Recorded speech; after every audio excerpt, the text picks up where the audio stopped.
Welcome to Smart Wealth with Joshua. Your daily stock analysis and catalyst talk.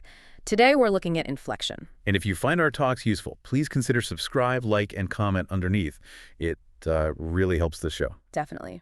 And a quick note before we get into today's stock. If you trade stocks, crypto, forex, gold, or indices and want clearer buy and sell signals, you can check out VIP indicators through my link below. Grow $100 to $10K with VIP indicators. VIP indicators offers TradingView indicators, market alerts, trading education, and chart reading support with up to a 93% win rate. The tools are designed to help traders spot possible setups faster and trade with more confidence. But please remember, trading is risky. No indicator can guarantee profits, and growing $100 into $10K is not guaranteed. Use these tools for education and analysis only. Manage your risk carefully, do your own research, and never trade money you cannot afford to lose. This is an affiliate link, so I may own a commission if you use it at no extra cost to you. Awesome. Thanks for that. So let's jump right in. Imagine trying to run your laptop, but to even turn it on, you first had to build a $3 million liquid nitrogen meat freezer right in the middle of your living room. Right, which sounds completely ridiculous for a consumer product. It does. Yeah. But for decades, that has essentially been the reality of quantum computing. We always picture these is. And because they cracked that code, the United States government just stepped in with this massive market-altering financial backing. The geopolitical implications here are honestly just as fascinating as the physics. We are watching cutting-edge quantum mechanics collide directly with serious macroeconomic maneuvering. All right, let's move into the wealth-building context, because for you listening, whether you are trying to track the next big technological leap or searching for asymmetric opportunities in the market, this breakdown is essential. Right, because finding companies at this specific inflection point, no pun intended, is where real generational wealth can be built. Exactly. You're looking at a company transitioning from pure R&D into actual commercial viability. Infleqtion stock has seen some completely explosive movement recently. But to actually understand why institutional money is suddenly flooding into this company, we have to start with the physics. We really do. We have to understand how they are operating quantum hardware at room temperature when giants like IBM and Google are still relying on that deep freeze cryogenic setup. Now let's look at the fundamentals. The secret is basically a completely different approach to the hardware. Yeah, exactly. So legacy competitors use superconducting circuits, and those fundamentally require extreme cold to function without electrical resistance. But Infleqtion utilizes what is called a full-stack neutral atom quantum architecture. Okay, let's translate that mechanism for a second, because this is where the how really matters. When we think of absolute zero, we usually just think of, extreme cold. Yeah. But in physics, temperature is really just a measure of atomic movement. Heat is just atoms jiggling around. Right, they're just vibrating. Yeah. So to make a quantum computer work, you need the atoms to stay perfectly, flawlessly still so they don't lose their quantum state. IBM achieves this by literally freezing the entire environment. But Infleqtion essentially figured out how to freeze the atom without freezing the room. And they do it using light, which is wild. Instead of cryogenic cooling, Infleqtion fires these highly focused lasers from multiple directions at individual neutral atoms, and these atoms are just suspended inside a vacuum. Wait, so they're just holding the atoms in midair with lasers? Basically, yeah. These intersecting lasers act like microscopic optical tweezers. They trap the atom and hold it perfectly still. So because the atom cannot move, it is, for all functional purposes, at absolute zero, but the vacuum chamber around it is just sitting at normal room temperature. That's incredible. By stripping away that massive liquid nitrogen infrastructure, they immediately shift the entire paradigm of the industry. It reminds me of the evolution of classical computers, Oh, like going from the early mainframes to PCs. Yeah, exactly. Moving from the ENIAC, which took up an entire floor of a building and required industrial fans to keep from melting, to the first desktop PC. Infleqtion is basically building the architectural foundation for the desktop equivalent of the quantum era. It fundamentally changes the capital expenditure required to scale. It takes the technology from an unwieldy, site-specific installation and shapes it into an actual deployable product. And because they can hold these atoms so perfectly still, they just unlocked a major breakthrough in error correction. Right, the dual species gate. This is the rubidium-cesium entangling gate they recently demonstrated. They achieved a 0.975 fidelity rate. Let's unpack what that actually means for the listener. Sure. So in quantum computing, you have your main data qubits doing the calculating. But quantum states are notoriously fragile. Just the act of observing them or measuring them causes them to collapse. So errors constantly creep in. Which is a huge problem. Right. To fix this, you use a helper, an ancilla qubit, to measure and correct the error in the data qubit. But the historical problem is that engaging that helper qubit usually accidentally disturbs the nearby data qubit. The interaction is just too messy. It's like trying to check if a cake is fully baked without opening the oven door. Historically, the moment you open the door to peak, the moment you try to measure the system, you let all the heat out, the cake falls flat, and the whole calculation is ruined. That is a perfect way to visualize it. What Infleqtion achieved with this 0.975 fidelity using a dual species gate, meaning they used two completely different types of atoms, rubidium and cesium, working together, is they finally figured out how to check the temperature without opening the oven door. Wow. Yeah, the helper atom does its job, measures the error, and corrects it cleanly without causing collateral damage to the data atom. Which perfectly paves the way for their roadmap goal, right? Yeah. Hitting 30 logical qubits by the end of this year. We should probably clarify the difference there, too. Definitely. A physical qubit is just a single, fragile atom, but a logical qubit is a group of physical qubits working together through that error correction to form one completely reliable, fault-tolerant bit of information. So hitting 30 logical qubits means you have a machine that can actually start doing reliable commercial work. Exactly. And they are locking in that commercial work by pairing this room temperature hardware with their proprietary software, which is called SuperStack. They are not just selling a machine, they are cultivating a tightly coupled developer ecosystem. Yeah, because when an enterprise client builds their custom quantum applications on SuperStack, which is software specifically optimized for laser-trapped neutral atoms, that client is not going to easily pack up and migrate their code over to an IBM cryogenic system. It creates incredible stickiness. It really does. And because they proved they could strip away the cryogenics and actually deploy this technology, they stopped being a mere science project. That brings us to the catalyst timeline, because that deployability is exactly what triggered a massive intervention from the U.S. government, completely changing their financial trajectory. Huge catalyst. The Department of Commerce's CHIRSPS R&D office recently signed a letter of intent for $100 million in milestone-based funding, and the mechanics of this deal tell us everything about how the government views Infleqtion's roadmap. Right, because the government isn't just handing out a research grant here. They are taking a passive equity stake. They are receiving $100 million in Infleqtion common stock at a 15% discount to the market price. And when a federal entity takes an equity position, rather than just issuing a non-dilutive grant, they are financially tying themselves to the long-term success of the company. But let's look at the broader context of their balance sheet here, because this raises a really practical question.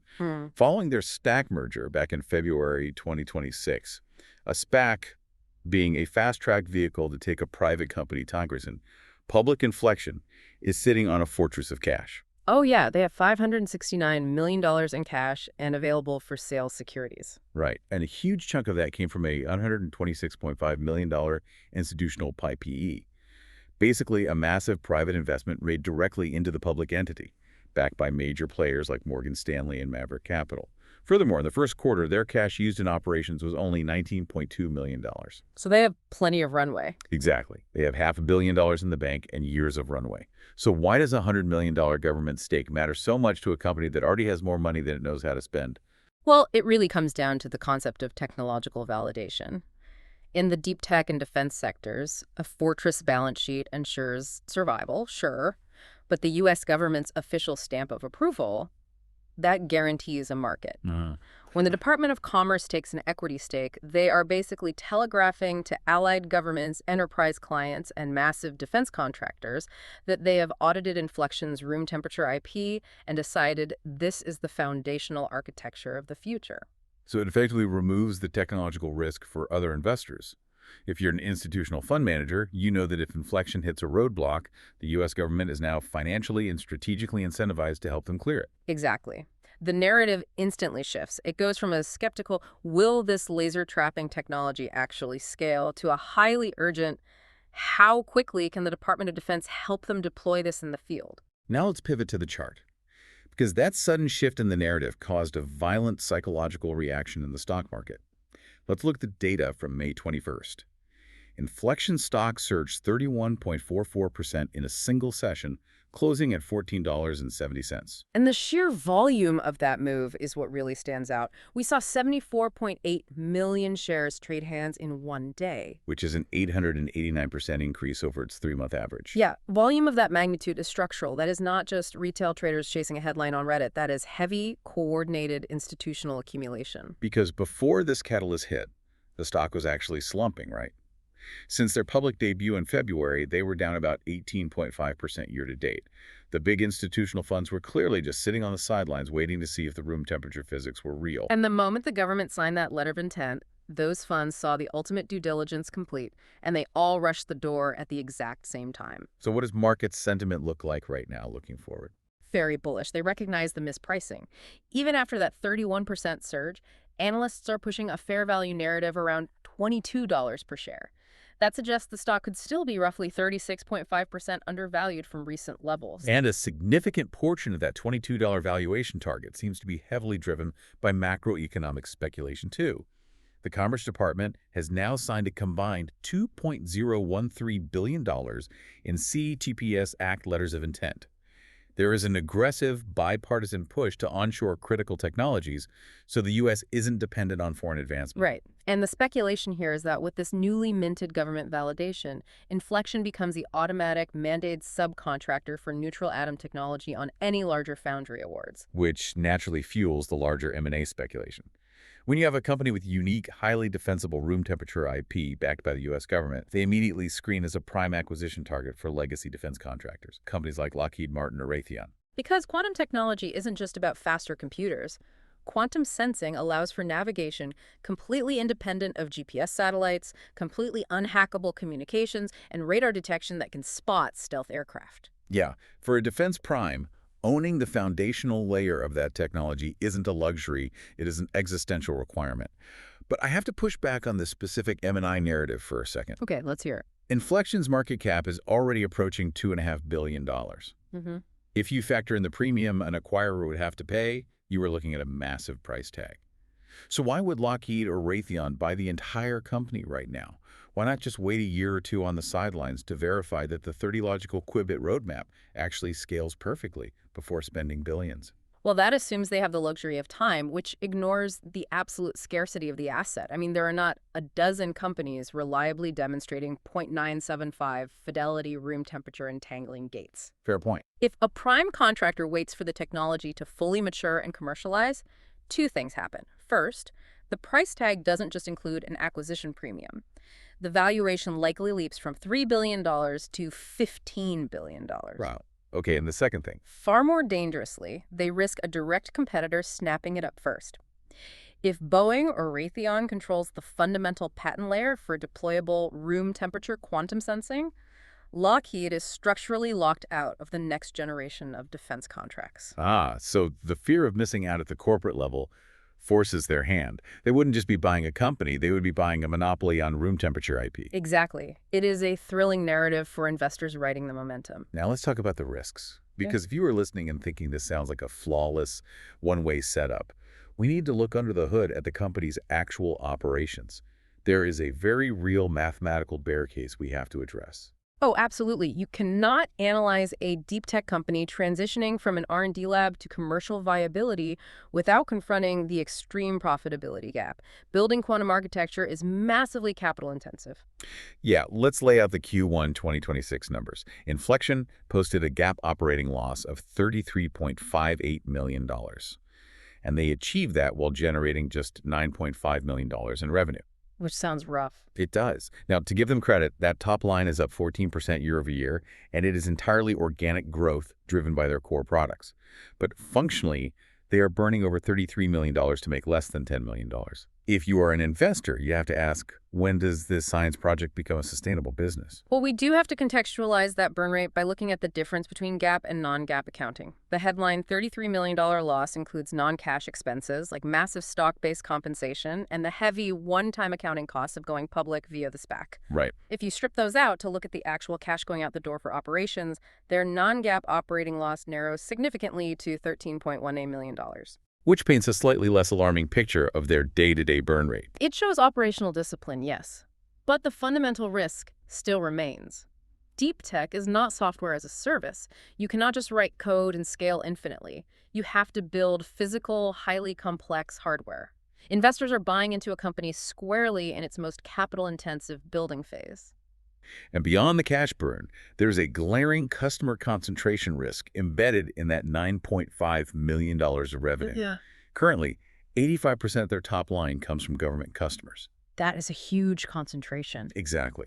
If agencies like DARPA or the Department of Energy experience a shift in political priorities, or if federal funding gets frozen during a budget standoff, Infleqtion's revenue stream could be severely impaired. Now, the $569 million cash pile acts as a massive shock absorber against federal funding freezes. It ensures they won't go bankrupt waiting for a government check. But relying on the public sector is not a sustainable long-term business model. Management recognizes this, which is why they are aggressively pivoting toward commercial, private sector products. Right. They recently launched the Quantum Spectrum RF platform, and they have partnered with Safran on precision timing solutions. These are products designed for enterprise clients, not just government labs. And management just raised their 2026 revenue target to at least $40 million. Which signals high internal conviction that they are going to win significant commercial contracts over the next few quarters to diversify away from that 85% government concentration. But even if they execute perfectly and hit that $40 million commercial target, investors still have to contend with the dilution risk inherently attached to their biggest catalyst, right?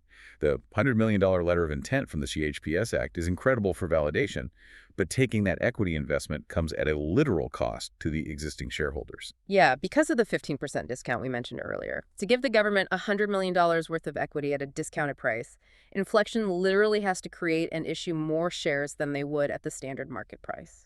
And by expanding the total number of shares in existence, every retail and institutional investor currently holding the stock sees their personal ownership percentage shrink. They get diluted. It is the ultimate trade-off in growth investing.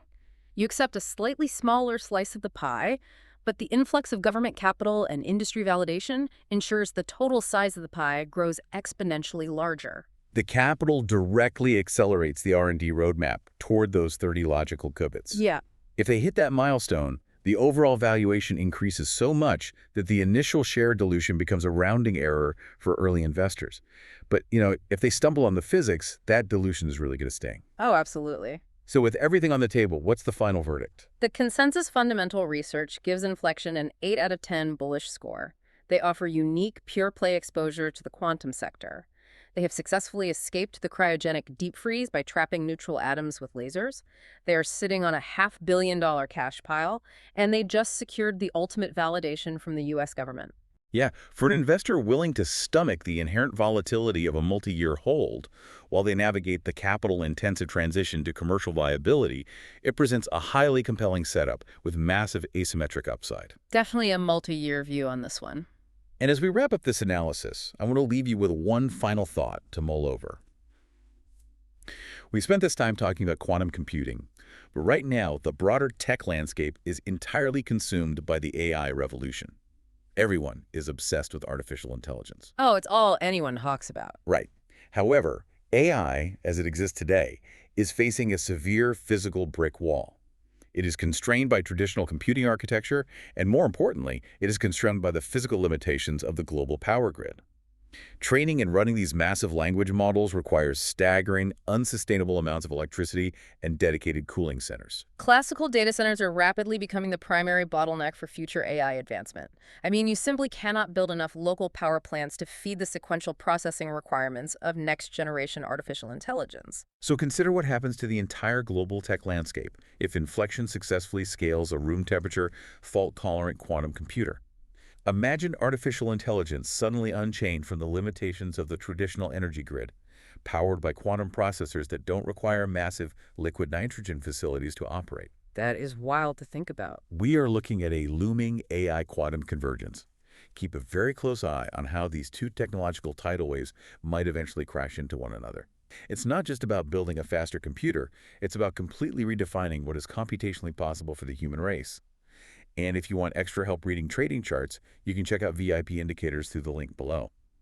The campaign is Grow $100 to $10 to $10K to 10 with VIP indicators, and their tools include TradingView indicators, market alerts, and trading education with up to a 93% win rate. But trading always carries risk, and no profits are guaranteed. Use the tools for education analysis, manage your risk carefully, and always do your own research before making any trade. This is an affiliate link, and I may earn a commission at no extra cost to you. And if this episode helped you, please subscribe, like, and comment underneath. We'll see you in the next Smart Wealth with Joshua episode.